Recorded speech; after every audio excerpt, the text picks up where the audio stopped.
Добро почитувани, портпаролот на антиевропскиот фронт за заштита на криминалот, дезертерот од дебата Димитар Ковачевски зад камерите признава дека коридорите ќе чинат многу повеќе од 1,3 милијарди евра, но и дека не постои ниту основен проект за нивна градба. Ковачевски со тоа признава дека исплаќа пари, а градба се уште не може да започне. Тогаш, Ковачевски мора да одговори зашто се одржа манифестацијата кај Битола на која што тој пред 2 дена мафташе со зелени знамиња. Како е можно да отпочнува градба за која што нема ниту основен проект?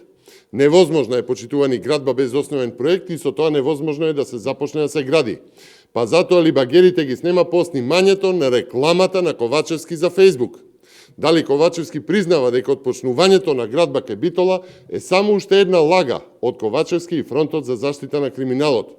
Фрлени се десетици илјади евра за манифестација само за креирање на лажна слика и за скапи Facebook, Twitter и TikTok владини реклами. Антиевропскиот фронт за заштита на криминалот на ДУИ и СДС фрли десетици илјади евра за лага и манипулација за владиниот скап неуспешен инфлуенсер Димитар Ковачевски да сними ново вирално видео со знаменца. Чиста лага, чиста манипулација за снимање на медиуми, чист гол лажен кич за пиар. Почитувани, кршат закони, го суспендираат собранието и дополнително фрлаат пари за гол маркетинг, само и само во заштита на криминалот.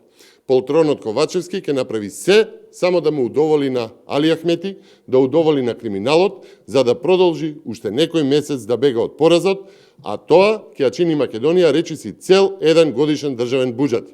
Вакво насилство врз нормите за да доведе експлоатација на народ, за да го помине криминалот, вакви градења на Потемкинови села само за гола реклама, прави само премиер и влада која што знаат дека ќе бидат збришани на следните избори. Потребни се одговори, а по изборите ќе дојдат и одговорите и одговорноста. Ви благодарам.